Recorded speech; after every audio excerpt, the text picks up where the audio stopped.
প্রিয় শিক্ষার্থীবৃন্দ, আসসালামু আলাইকুম। আশা করি সবাই ভালো আছো, সুস্থ আছো। শিক্ষার্থীবৃন্দ, আমরা গত ক্লাসে ষষ্ঠ শ্রেণী অমর একুশের এই প্রবন্ধটি শুরু করেছিলাম, কিন্তু আমরা অমর একুশের প্রবন্ধটি শেষ করতে পারিনি। তো দ্বিতীয় ক্লাস আজকে আমরা এই প্রবন্ধটি শেষ করব। তো আমরা গত ক্লাসে যে পর্যন্ত শেষ করেছিলাম তারপরের থেকে দেখো, আর আমি কিছু পূর্ব আলোচনাও করব আমাদের ধারাবাহিকতা রক্ষার খাতিরে। তো অমর একুশে এটি লিখছেন রফিকুল ইসলাম। আমরা গত পর্বে বা প্রথম ক্লাসে আমরা সে বিষয়ে আলোচনা করেছি।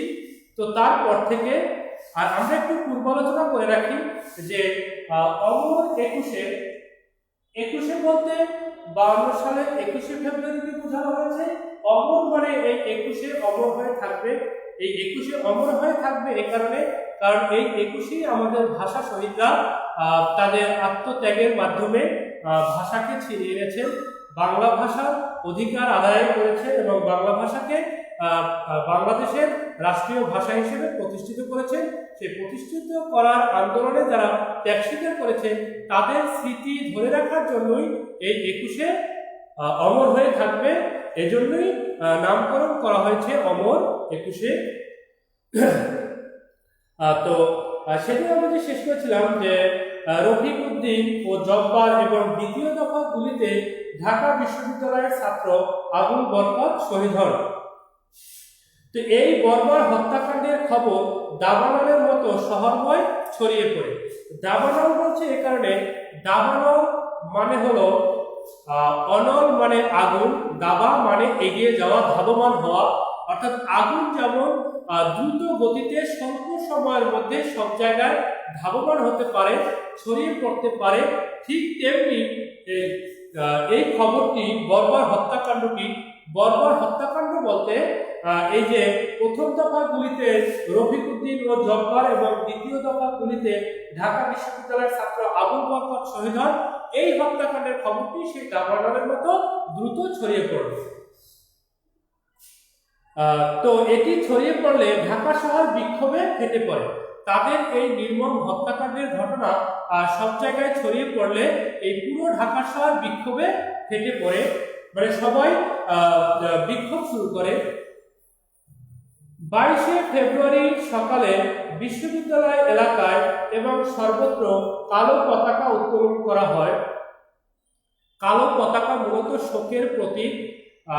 যেহেতু 21শে ফেব্রুয়ারিতে এরকম ঘটনা ঘটে, এই জন্য 22শে ফেব্রুয়ারি সকালবেলা বিশ্ববিদ্যালয় এলাকায় কালো পতাকা উড়ানো হয়। কারণ আমরা জানি যে কালো পতাকা হলো শোকের প্রতীক। এই জন্য এই ভাষা শহীদদের স্মৃতি রক্ষার্থে বা তাদের যে সাথে সমবেদনা করার জন্য এই কালো পতাকা উত্তোলন করা হয়। তারপর মেডিকেল কলেজ হোস্টেল প্রাঙ্গণে হাজার হাজার ছাত্র জনতা এক গায়েবী জানাজায় সামিল হয়। মেডিকেল কলেজ বলতে আমরা সেই ঢাকা মেডিকেল কলেজকেই বুঝি তখনকার। তো সেই ঢাকা মেডিকেল কলেজের সামনে বা প্রাঙ্গণে হাজার হাজার ছাত্র জনতা, সেখানে শুধু ছাত্ররাই আসেনি, সেখানে অন্য জনসাধারণ বিভিন্ন সেলিব্রেশন তারাও এসে সেই গায়েবী জানাজায় অংশগ্রহণ করে। জানাজার শেষে এক বিরাট শোভাযাত্রা বের হয়। তো সেখানে সেই গায়েবী জানাজার পরে এক বিরাট শোভাযাত্রা মানে শোক শোভাযাত্রা বের হয়। এত বড় শোভাযাত্রা ঢাকায় তখন পর্যন্ত আর কোনোদিন হয়নি। তো সেই গায়েবী জানাজা যাওয়ার পরে সেই যে একটি শোভাযাত্রা বের হয়েছিল, তো এই শোভাযাত্রার আগে এত বেশি পরিমাণ লোক একটা শোভাযাত্রায় আর কখনো অংশগ্রহণ করেনি। এত বড় শোভাযাত্রা ঢাকায় তখন পর্যন্ত আর কোনোদিন হয়নি। শোভাযাত্রাটি ঢাকা হাইকোর্ট ও কার্জন হলের মাঝখানে রাস্তায় এসে পৌঁছলে শোভাযাত্রার উপর পুনরায় গুলি চালানো হয়। তো এই শোভাযাত্রাটি যখন হাইকোর্ট ও কার্জন হলের মাঝখান দিয়ে রাস্তায় এসে পৌঁছায়, তো পাকিস্তান পুলিশ সেই শোভাযাত্রার উপরে আবারও গুলি চালায়। ফলে বেশ কয়েকজন আবারও হতাহত হন। কিছু জনতা মুসলিম লীগের মুখপত্র বর্ণিল নিউজ ও সংগ্রাম প্রেস জ্বালিয়ে দেয়। কিছু উত্তেজিত জনতা যারা খুব বিরক্ত বা বিক্ষিপ্ত, সেই ক্ষিপ্ত জনতা তারা মুসলিম লীগের মুখপত্র মর্নিং নিউজ, একটি সংবাদপত্র, এবং সংগ্রাম, এই দুটি প্রেস তারা জ্বালিয়ে দেয়। উভয় স্থানে পুনরায় গুলি চলে। তখন পুলিশ এসে সেখানেও আবার গুলি করে, ফলে বেশ কয়েকজন হতাহত হয়, ফলে সেখানেও আবার কিছু হতাহত হয়। ওই দিনকার শহীদদের মধ্যে ছিলেন শফিউর রহমান ও রিক্সা চালক আউয়াল।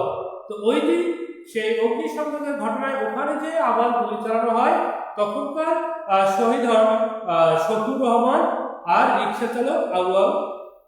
22 ফেব্রুয়ারি থেকে সামরিক বাহিনী এবং ইপিআর মানে তখনকার যে একটি বাহিনী ছিল ইস্ট পাকিস্তান রাইফেলস, সংক্ষেপে বলা হয় ইপিআর, তখন তাদেরকে নিয়োগ দেওয়া হয় এবং সামরিক বাহিনী মানে সেনাবাহিনীকে তাদেরকেও নিয়োগ দেওয়া হয় এই অবস্থা সামাল দেওয়ার জন্য। ইতিমধ্যে বিক্ষোভ সর্বত্র ছড়িয়ে পড়ে। এর মধ্যে এই বিক্ষোভ সব জায়গায় ছড়িয়ে পড়ে, কারণ যেহেতু পুলিশ বারবার গুলি করছে এই ছাত্র জনতার উপর, অসংখ্যবার গুলি করে অনেক মানুষকে হতাহত করেছে, সেজন্য এই বিক্ষোভ সর্বত্র ছড়িয়ে পড়ে। সরকারি অফিস, রেলওয়ে, রেডিও সব জায়গায় ধর্মঘট চলে। অর্থাৎ সরকারি যত অফিস ছিল, রেলওয়ে ছিল, এই সব জায়গায় এবং রেডিও বেতার সব জায়গায় ধর্মঘট শুরু হয়। সরকার বস্তুত পক্ষে অচল হয়ে পড়ে। তো সব জায়গায় যখন ধর্মঘট শুরু হয়, তখন সরকার এক কথায় অচল হয়ে পড়ে। সলিমুল্লাহ হল ও মেডিকেল কলেজ হোস্টেলে স্থাপিত শিক্ষার্থীদের কন্ট্রোল রুম থেকে দেওয়া নির্দেশ অনুযায়ী আন্দোলন চলতে থাকে।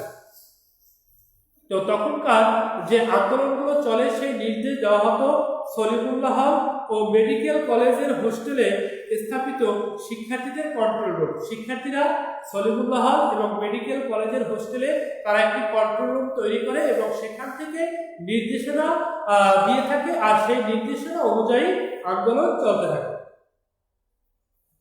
23 ফেব্রুয়ারি পুনরায় হরতাল পালিত হয়। 23 ফেব্রুয়ারি পুনরায় মানে আবারও হরতাল পালন করা হয়। আবুল বরকত যেখানে গুলিবিদ্ধ হন, সেখানে 23 ফেব্রুয়ারি মেডিকেল কলেজের শিক্ষার্থীরা রাতারাতি শহীদ মিনার নির্মাণ করে। অর্থাৎ সেই 23 ফেব্রুয়ারি যখন পুনরায় হরতাল পালন করা হয়, আবুল বরকত যেখানে গুলিবিদ্ধ হয়েছিলেন, সেখানে সেই 23 ফেব্রুয়ারি মেডিকেল কলেজের শিক্ষার্থীরা রাতারাতি একটি শহীদ মিনার নির্মাণ করেন। ওই শহীদ মিনারের উদ্বোধন করেছিলেন 24 ফেব্রুয়ারি সকালে অনানুষ্ঠানিকভাবে শহীদ শফিউর রহমানের পিতা। তো ওই শহীদ মিনারটি উদ্বোধন করেছিলেন 24 তারিখে এবং উদ্বোধন করেছিলেন শহীদ শফিউর রহমানের পিতা। আর আমরা জানি শফিউর রহমানও সেই ওদের এই বর্বর হামলা শিকার হন, শহীদ হন। 26 ফেব্রুয়ারি সকালে আনুষ্ঠানিকভাবে আবুল কালাম শামসুদ্দিন, আর অনানুষ্ঠানিকভাবে হয় 24 ফেব্রুয়ারি, কিন্তু আনুষ্ঠানিকভাবে এটিকে উদ্বোধন করেন আবুল কালাম শামসুদ্দিন এবং এটি 26 ফেব্রুয়ারি। কিন্তু সেদিন অপরাহ্নে মানে বিকেলবেলা পুলিশ শহীদ মিনারটি ধ্বংস করে দেয়। অর্থাৎ সেই 26 তারিখে অপরাহ্ন মানে বিকেলবেলায় পাকিস্তান পুলিশ সেই শহীদ মিনারটি ধ্বংস করে দেয়। ইতিমধ্যে পুলিশ নিরাপত্তা আইনে মৌলানা আব্দুল হামিদ খান ভাসানী, আবুল হাসিম, অধ্যাপক মুনির চৌধুরী, অধ্যাপক অজিত কুমার গুহ, অধ্যাপক মুজফফর আহমদ চৌধুরী, অধ্যাপক পুলিন দে, গোবিন্দলাল ব্যানার্জি, খয়রাত হোসেন, মৌলানা আব্দুর রশিদ তর্কবাগিস, মোহাম্মদ তোয়াহা, অলি আহাদ প্রমুখকে গ্রেফতার করে। অর্থাৎ ওই দিন সেই শহীদ মিনারটি ধ্বংস করে এবং এই বিখ্যাত বরেণ্য ব্যক্তিদেরও গ্রেফতার করে। সামরিক বাহিনী, ইপিআর, পুলিশ শহরের বিভিন্ন ছাত্রাবাস আক্রমণ করে এবং শত শত ছাত্রকে গ্রেফতার করে। অর্থাৎ সামরিক বাহিনী, ইপিআর, সেই ইস্ট পাকিস্তান রাইফেলস, এরা সবাই শত শত ছাত্রদের গ্রেফতার করে। শিক্ষার্থীদের হল থেকে বের করে বিশ্ববিদ্যালয় অনির্দিষ্টকালের জন্য বন্ধ করে দেওয়া হয়। তখন শিক্ষার্থীদের হল থেকে বের করে দিয়ে আর এই হলগুলো প্লাস প্রতিষ্ঠানগুলো অনির্দিষ্টকালের জন্য বন্ধ ঘোষণা করে। চলতে থাকে ত্রাসের রাজত্ব। ত্রাস অর্থাৎ সর্বত্র সন্ত্রাসের রাজত্ব চলতে থাকে, মানে খুব বিশৃঙ্খল অবস্থা তৈরি হয়। নুরুল আমিন সরকার ভাষা আন্দোলনকারীদের ভারতের চর, হিন্দু, কমিউনিস্ট ইত্যাদি আখ্যা দিয়ে পূর্ব বাংলায় দমননীতির স্টিল রোলার চালাতে থাকে। নুরুল আমিন তখন সরকারের প্রধান ছিলেন নুরুল আমিন। তো সেই নুরুল আমিন সরকার সেই আন্দোলনকারীদের বলতো ভারতের চর বা হিন্দু, কমিউনিস্ট ইত্যাদি ইত্যাদি বলে, হিন্দু, কমিউনিস্ট, ভারতের চর বলে তাদের উপর দমন নীতির স্টিম রোলার চালাতে থাকে। নুরুল আমিন সরকার নারায়ণগঞ্জে একজন পুলিশকে হত্যা ও একজন আনসারকে আহত করিয়ে ভাষা আন্দোলনকারীদের উপর দোষ চাপাতে থাকে। নুরুল আমিন সরকার এই বিশৃঙ্খল পরিস্থিতি মোকাবেলা করার জন্য তিনি তার নির্দেশেই একজন পুলিশ ও একজন আনসারকে হত্যা করিয়ে সামান্য আহত করিয়ে সেই দোষটি ছাত্রদের উপর দেয় এবং আন্দোলনকারীদের উপর দেয়, দিয়ে ভাষা আন্দোলনকারীদের উপর দোষ দেয়, কিন্তু আন্দোলন তাতেও দমন করা সম্ভব হয়নি। 52 সালের 21 ফেব্রুয়ারি ভাষা শহীদ রফিকুদ্দিন আহমদ, আবুল বরকত, আব্দুল জব্বার, আব্দুল সালাম আর 22 ফেব্রুয়ারি ভাষা শহীদ শফিউর রহমান, আব্দুল আউয়াল, কিশোর ওহিউল্লাহ এবং আরেকজন অজ্ঞাত পরিচয় বালক এরা শহীদ হন। তো শিক্ষার্থীবৃন্দ, আমরা এই প্রবন্ধটি আজকে আলোচনা শেষ করেছি। তো প্রবন্ধটির মূল কথাগুলো অবশ্য তোমরা বুঝতে পেরেছ যে অমর একুশে শীর্ষক প্রবন্ধে এটি কোন ধরনের রচনা। এটি একটি প্রবন্ধ, অমর একুশে প্রবন্ধ জাতীয় রচনা। তো এই রচনায় মহান ভাষা আন্দোলনের সংক্ষিপ্ত ইতিহাস তুলে ধরা হয়েছে। 1952 সালের 26শে জানুয়ারি খাজা নাজিমুদ্দিন ঘোষণা করেছিলেন যে উর্দুই হবে পাকিস্তানের একমাত্র রাষ্ট্রভাষা। এই ঘোষণা ছিল তৎকালীন পূর্ব পাকিস্তানের সঙ্গে চরম বিশ্বাসঘাতকতা। এই কারণে বিশ্বাসঘাতকতা যে যেখানে মেজরিটি পার্সেন্ট লোকের ভাষা হলো বাংলা, অর্থাৎ পূর্ব পাকিস্তানের বেশিরভাগ লোকের ভাষাই বাংলা, অথচ তাদের সেই প্রয়োজনের দাবি, তাদের প্রাণের দাবি, তাদের প্রয়োজনের যে চাহিদা সেটিকে বাদ দিয়ে জোর করে যে তাদের উপর উর্দু ভাষা চাপিয়ে দিয়েছিল, এই জন্য এটাকে বিশ্বাসঘাতকতা বলা হয়েছে। ফলে ছাত্র সমাজ প্রতিবাদে ফেটে পড়ে এবং 30 জানুয়ারি ঢাকায় ছাত্র ধর্মঘট পালন শুরু হয়। শুধু তাই নয়, আওয়ামী, মুসলিম লীগ, যুবলীগ ও ছাত্রলীগ সহ প্রগতিশীল রাজনৈতিক ও সাংস্কৃতিক সংগঠনগুলো মিলে তখন সর্বদলীয় কর্ম পরিষদ গঠন করে তাদের আন্দোলনকে আরো বেগবান করার জন্য। অন্যদিকে ঢাকা বিশ্ববিদ্যালয়ের শিক্ষার্থীরা গঠন করে বিশ্ববিদ্যালয় সংগ্রাম পরিষদ।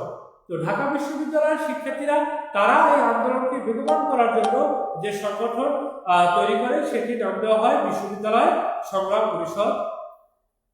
4 ফেব্রুয়ারি মানে 4 ফেব্রুয়ারি পুনরায় ছাত্র ধর্মঘট পালিত হয় এবং সিদ্ধান্ত হয় যে 21 ফেব্রুয়ারি রাষ্ট্রভাষা দিবস রূপে পালিত হবে। তো এ সময় শেখ মুজিবুর রহমান কারাগারে বন্দী ছিলেন। 16 ফেব্রুয়ারি থেকে তিনি ও মহিউদ্দিন আহমদ ভাষা আন্দোলনকে বেগবান করার জন্য জেলখানায় অনশনব্রত পালন করতে শুরু করেন, অর্থাৎ তারা জেলে অনশন পালন শুরু করেন। আন্দোলনের নতুন মাত্রা লাভ করে। অনশন মানে হলো দাবি আদায় না হওয়া পর্যন্ত কোনো কিছু না খাওয়া, অর্থাৎ আমরণ মানে মৃত্যু পর্যন্ত তারা না খেয়ে থাকবে, তাদের দাবি আদায় না হওয়া পর্যন্ত। এটাকে মূলত বলা হয় অনশন। আন্দোলন নতুন মাত্রা লাভ করে। 20 ফেব্রুয়ারি সন্ধ্যায় নুরুল আমিন সরকার ঢাকায় 144 ধারা জারি করে। তো বিশ্ববিদ্যালয় সংগ্রাম পরিষদ এরা 144 ধারা ভাঙার সিদ্ধান্ত গ্রহণ করে এবং সে অনুযায়ী প্রস্তুতি নেয়। 21 ফেব্রুয়ারি ছাত্রছাত্রীরা সাফল্যের সঙ্গে ধর্মঘট পালন করে। সিদ্ধান্ত অনুযায়ী এ সময় তারা জীবনের ঝুঁকি নিয়ে 144 ধারা ভঙ্গ করার জন্য সুশৃঙ্খলভাবে রাজপথে এগিয়ে যায়, অর্থাৎ তারা তাদের মতো করে শান্তিপূর্ণভাবে 144 ধারা ভঙ্গ করে রাজপথে নেমেছিল। এই সংগ্রামে বহু ছাত্রছাত্রী ও জনতা আহত হয়, গ্রেপ্তার বরণ করেন এবং রফিকুদ্দিন জব্বার ও আবুল বরকত শহীদ হন। আর 22শে ফেব্রুয়ারি সমগ্র জাতি বিক্ষুব্ধ হয়ে ওঠে, ঢাকা রাজপথ হয়ে ওঠে উত্তল, বহু হতাহতের সঙ্গে এই দিন শহীদ হন শফিউর রহমান, আব্দুল আওয়াল, কিশোর রহিউল্লাহ। 23শে ফেব্রুয়ারি শহীদদের স্মরণে শহীদ মিনার নির্মিত হয়, পুলিশ শহীদ মিনারটি ধ্বংস করে, আন্দোলন আরো বেগবান হয়। পরিশেষে এই ছাত্রদের আন্দোলনে এবং তাদের আত্মত্যাগের বিনিময়ে বাংলা ভাষা রাষ্ট্র ভাষায় পরিণত হয় এবং এই বাংলা ভাষার অধিকারটি আদায় করা সম্ভব হয়। মূলত এই বাংলা ভাষার অধিকার আদায়ে যে সংগ্রাম, আন্দোলন, ভাষা শহীদদের যে আত্মত্যাগ, সেই বিষয়টিকে এই অমর 21শে প্রবন্ধের মধ্যে ফুটিয়ে তোলা হয়েছে। এটি শিক্ষার্থীর পাঠের উদ্দেশ্য হলো ভাষা আন্দোলনের ইতিহাস সম্পর্কে জানা এবং ভাষা শহীদদের প্রতি শ্রদ্ধা নিবেদন করা, ভাষা শহীদদের প্রতি শ্রদ্ধা নিবেদন এবং ভাষা আন্দোলনের প্রেক্ষাপট সম্পর্কে জানার জন্য মূলত এই অমর 21শে প্রবন্ধটি রচনা করেছে নজরুল ইসলাম। তো শিক্ষার্থীরা, আমরা আমাদের অমর 21শে প্রবন্ধটি দুটো ক্লাসে আলোচনা করেছি, আজকে আমরা আলোচনা শেষ করেছি। তো আশা করি তোমরা পুরো প্রবন্ধটি বুঝতে পেরেছো। এরপরেও যদি বুঝতে সমস্যা হয় অবশ্যই কমেন্টস করবে, আমি আবার আমার মতো করে তোমাদের বোঝানোর চেষ্টা করব। তো শিক্ষার্থীরা, আমরা আমাদের আলোচনা এখানে শেষ করছি। দেখা হবে তোমাদের সাথে পরবর্তী ক্লাসে। আর আমার মনে হয় তোমাদের শুধু আর 2 দিন ক্লাস হবে, কারণ ডিসেম্বর মাস হয়তো আমাদের ক্লাস বন্ধ থাকতে পারে। যদিও বন্ধ থাকলে নোটিশ যাবে, তো সেটা পরবর্তী সিদ্ধান্ত অনুযায়ী তোমরা জানতে পারবে। তো শিক্ষার্থীরা, আমরা আমাদের ক্লাস এখানে শেষ করছি। আল্লাহ হাফেজ।